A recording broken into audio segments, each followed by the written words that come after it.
नमस्कार, रिसेंटी न्यूज में आपका स्वागत है। मैं धनंजय वाजपेयी। उत्तर प्रदेश के शाहजहांपुर जनपद के पुआया विधानसभा क्षेत्र से विधायक चेतराम के बेटे ने अपनी ही पार्टी के सरकार पर गंभीर आरोप लगाते हुए प्रश्न चिन्ह खड़े कर दिए हैं। विधायक चेतराम के पुत्र नीरज पासवान ने सरकार के कामकाज और प्रशासन पर आरोप लगाया है। उनका कहना है कि थानों से लेकर तहसील और ब्लॉक तक बड़े स्तर पर दलाली हो रही है। अधिकारी गरीब जनता की सुन नहीं रहे हैं। सरकार की पोल उन्हीं के विधायक के बेटे ने खोल दी है। देखिए रिपोर्ट। भारतीय जनता पार्टी के विधायक चेतराम के पुत्र नीरज पासवान ने उत्तर प्रदेश की भाजपा सरकार पर गंभीर आरोप लगाते हुए कहा है कि थाना से लेकर ब्लॉक और तहसील में चारों ओर भ्रष्टाचार व्याप्त है। अधिकारी मनमानी कर रहे हैं, जनता का काम नहीं हो रहा है। नीरज पासवान का गुस्सा ये अचानक नहीं फूटा। वे काफ़ी समय से व्यथित थे और ये अपनी पीड़ा को दबाए हुए थे, किंतु लगातार अधिकारियों की मनमानी और उपेक्षा से त्रस्त होकर उन्हें ये कदम उठाना पड़ा। नीरज पासवान का कहना है कि जनता परेशान है और जनप्रतिनिधियों की अधिकारी सुन नहीं रहे हैं। चारों ओर भ्रष्टाचार और दलाली का वातावरण व्याप्त है। वहीं सरकार के मंत्री सरकार के 4 वर्ष पूरे होने पर जश्न मना रहे हैं। मुख्यमंत्री से लेकर प्रदेश के मंत्री हर जिले में अपनी सरकार की उपलब्धियों को गिनाते हुए नहीं थकते हैं, किंतु सरकार की पोल भारतीय जनता पार्टी के विधायक के बेटे ने ही खोल कर रख दी। हेलो मेरे दोस्तों, मेरे क्षेत्रवासियों, मेरे प्यारे भाइयों, हम लाइव आए हैं फेसबुक पे। हम शायद पहली बार लाइव कर रहे हैं। इससे पहले ट्राई करे थे, लाइव नहीं आ पाए थे। ये बताइए कि आप लोग भारतीय जनता पार्टी से संतुष्ट हैं या नहीं हैं? तो कमेंट करिए, अगर नहीं है तो भी कमेंट करिए, ठीक है? क्यों हम तो बिल्कुल भी संतुष्ट नहीं हैं इस पार्टी से। क्यों जिस तरीके से ये 4 साल जो हमने देखे हैं, हमारे पिताजी विधायक रहे हैं पुआया 134 विधानसभा से, और मैंने देखा है कि हमारे कार्यकर्ता जिन्होंने हमको इलेक्शन जिताया, हमारे वोटर जिन्होंने हमें इलेक्शन जिताया, हम 78,000 वोटों से जीते हैं। हम 78,000 वोटों से जीते हैं। 1,26,000 वोट मिला है सिर्फ आप लोगों की वजह से। आज हम मजबूर होके, इससे पहले भी हमने बहुत ट्राई किया कि ऑनलाइन आके, लाइव आके हम आप लोगों से कुछ बात करें, लेकिन हम हिम्मत नहीं जुटा पाए। लेकिन आज हम हिम्मत जुटा के ये बात कह रहे हैं आप लोगों से। हमें मालूम है हम जो कदम उठा रहे हैं वो अपने पैर पे कुल्हाड़ी मार रहे हैं। हम जानते हैं हमारे पिताजी भी अगर ये वीडियो देखेंगे उन्हें भी तकलीफ़ होगी, लेकिन हम उनके साथ भी बैठते हैं और जनता को हम सुनते भी हैं। और जब हम सुनते हैं तो जब देखते हैं कि प्रशासनिक अधिकारी ख़ास तौर से मैं बोलना चाहता हूँ, मैं डरता नहीं हूँ।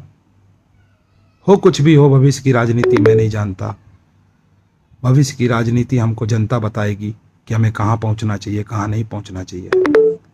लेकिन प्रशासनिक अधिकारी जो कि ये 4 साल में अगर आपने अगर थाने की दलाली बंद कराई हो, आपने तहसील की दलाली अगर बंद कराई हो, हमारा गरीब आज भी सपा सरकार में, अगर बसपा सरकार में देता था, कहीं से भी देता था, कुछ भी करके देता था, तो आज भारतीय जनता पार्टी में अगर ईमानदारी की हम बातें करते हैं तो वो गरीब वो कहता है कि हमसे 10,000 रुपये लिए गए, हमसे 20,000 रुपये लिए गए।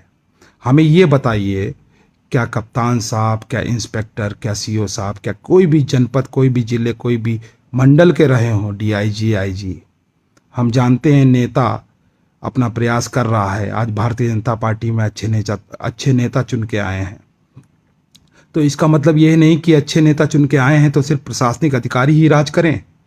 हैं, एक छोटा सा काम अगर किसी का होना है और उसके लिए एक विधायक को 4-4 बार फ़ोन करना पड़े, क्या बताइए, ऐसी सरकार हम देखना चाहते हैं? अरे आप हमें बताते हो, आप हमें बनाते हो, आप विधायक बनाते हो, आप विधायक बनाते हो, हमारी जनता विधायक बनाती है, ना कि अधिकारी विधायक बनाते हैं। अगर हम जनता की बात अधिकारियों से नहीं कहेंगे तो कौन कहेगा? अगर जनता की बात हम अधिकारियों से कहते हैं तो सर्वप्रथम उसका काम होना चाहिए।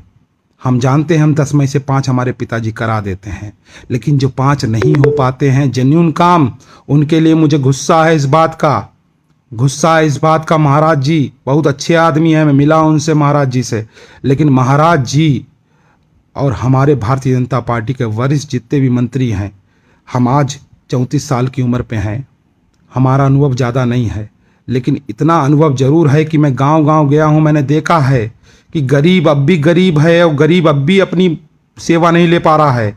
गरीब अब भी प्रशासनिक अधिकारी, प्रशासनिक तंत्र से तंग है, ना कि नेतागिरी तंत्र से। तो हम ये कहना चाहते हैं अपने माध्यम से कि प्लीज़ 1 साल बचा है, इस तंत्र को महाराज जी और हमारे भाजपा के वरिष्ठ मंत्री और भाजपा के हमारे वरिष्ठ पदाधिकारी और हमारे क्षेत्र के पदाधिकारी कृपया इस बात को ध्यान दें। क्या आप पदाधिकारियों, आप बूथ अध्यक्षों पे क्या अत्याचार नहीं हुआ? अगर हुआ तो क्या आपको उसका न्याय मिला? देखिए, सच्चे मन ईमान से बताइएगा, अगर आपको न्याय मिला हो तो ठीक है, अगर न्याय ना मिला हो तो आप कमेंट करिए।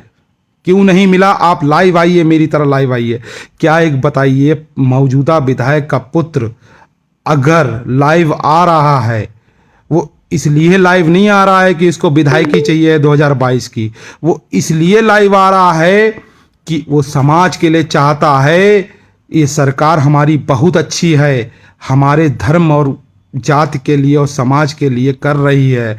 लेकिन हमारी सरकार से एक निवेदन है, हमारा सरकार से निवेदन है कि हमारे अधिकारी आज भी वही सपा बसपा मानसिकता के हैं।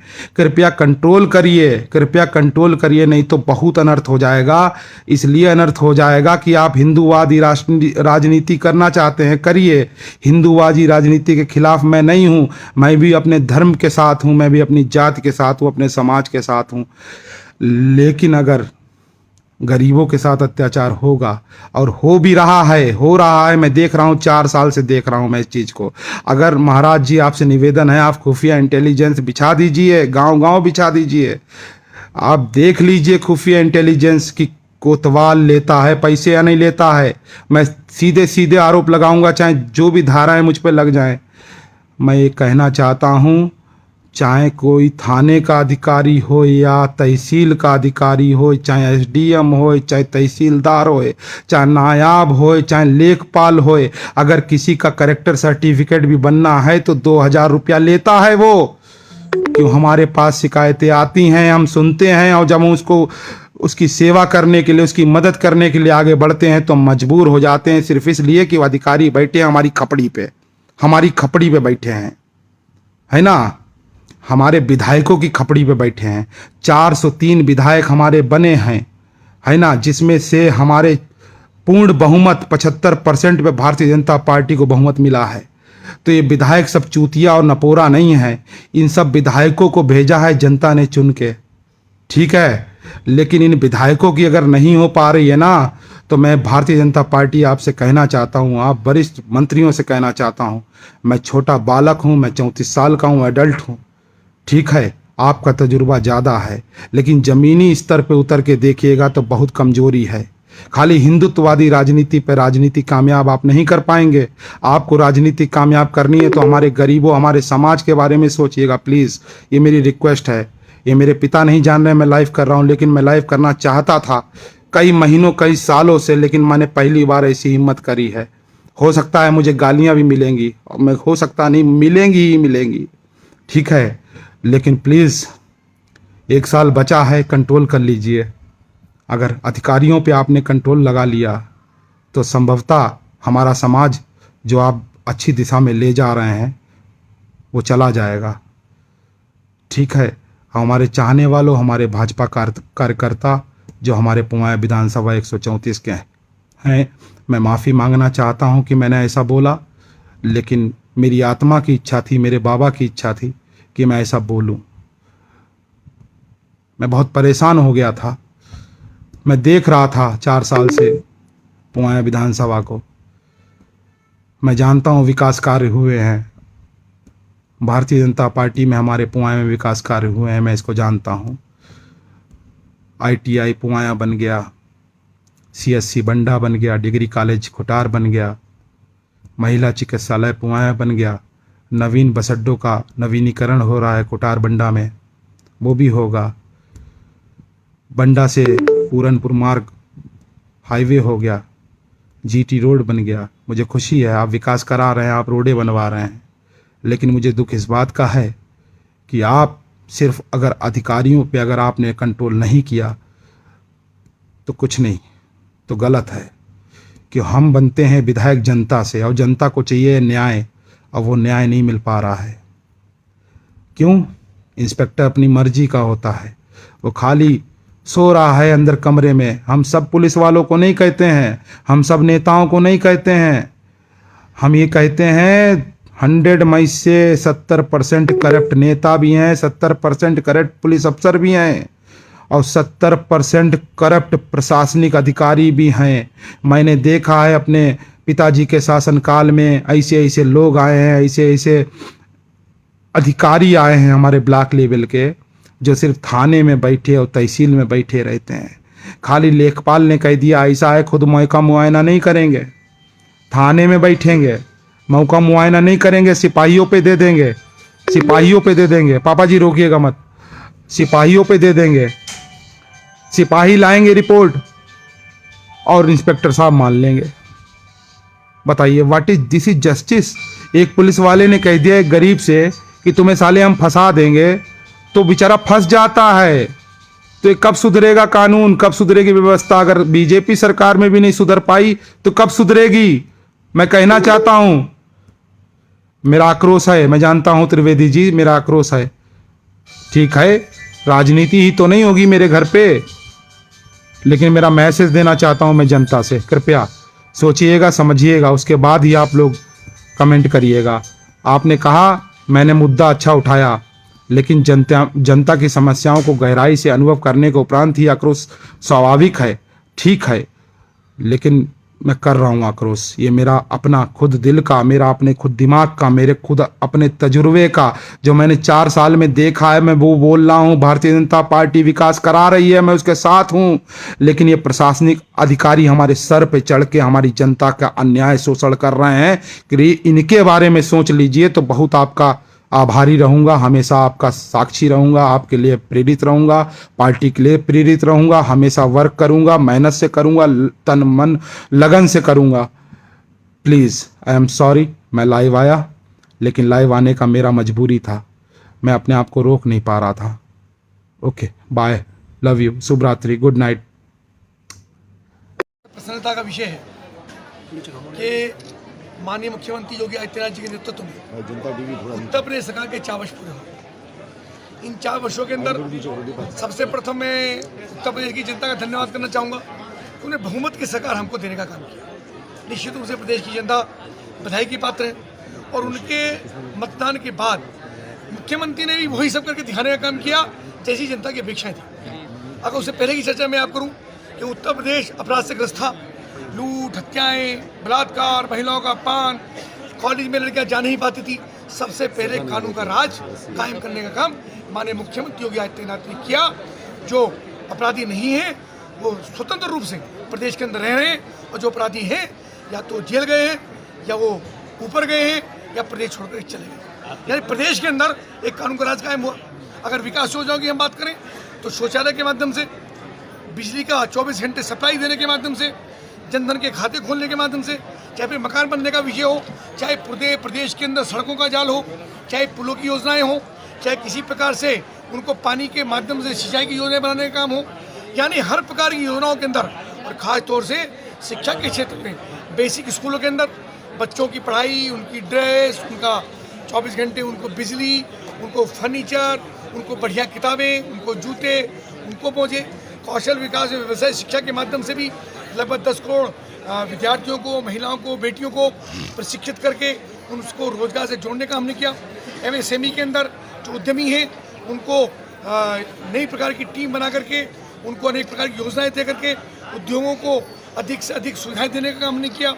और इसके अतिरिक्त जितने भी क्षेत्र विकास के प्रत्येक क्षेत्र के अंदर, और खास तौर से जनपद शाहजहांपुर का प्रभारी होने के नाते ये बात मैं जरूर कहना चाहूँगा कि माननीय सुरेश खन्ना जी बहुत वरिष्ठ मंत्री हैं, बहुत वरिष्ठ विधायक हैं। शाहजहांपुर को नगर निगम, शाहपुर को इसके साथ साथ नगर निगम बनने के साथ उनको सड़कें, उनकी पुल, नदियों का अलग प्रकार का उनके घाट, और चारों तरफ से हाईवेज, यानी चारों तरफ विकास ही विकास हुआ है। 3 टाउन एरियाज को उनको नगर पालिका बनने का मौका मिला है, यानी सर्वत्र विकास शाहजहांपुर के अंदर भी हुआ है। हम सब भाग्यशाली हैं। आपकी सरकार में महंगाई दिन पर दिन बढ़ती जा रही है, इसके देखिए महंगाई नहीं बढ़ी है, कुछ चीज़ें अप एंड डाउन होती रहती है, ऐसा नहीं है। सैकड़ों प्रकार की चीज़ें जिन पर बढ़े नहीं घटे। सबसे बड़ी बात यह है कि उत्तर प्रदेश में और देश के अंदर लगातार प्रगति के सोपान बन रहे हैं। इतने बड़े हाईवे, इतने बड़े पुल, आप ये भी चर्चा करिए कि लगातार चीज़ें, जितना पैसा सरकार का विकास की योजना में लग रहा है, उसकी जिम्मेदारी किसी न किसी रूप में, टैक्स के रूप में उस जनता के द्वारा। अभी हमारा बजट आया, 4 वर्ष का बजट उत्तर प्रदेश के अंदर भी आया। इसी प्रकार आप प्रेजेंटी न्यूज समाचार देखते रहिए और हमारे चैनल से जुड़े रहिए। हमारे चैनल को सब्सक्राइब करिए, लाइक करिए एवं शेयर करिए, जिससे हमारे समाचार पहले आप तक पहुंच सकें। यदि कहीं पर किसी के साथ अन्याय हो रहा है, अत्याचार हो रहा है, तो हमें बताइए, हम उसकी बात सरकार तक पहुंचाएंगे, सोए हुए प्रशासन को जगाएंगे। यदि कहीं भ्रष्टाचार है तो बताइए, हम उसे उजागर करेंगे।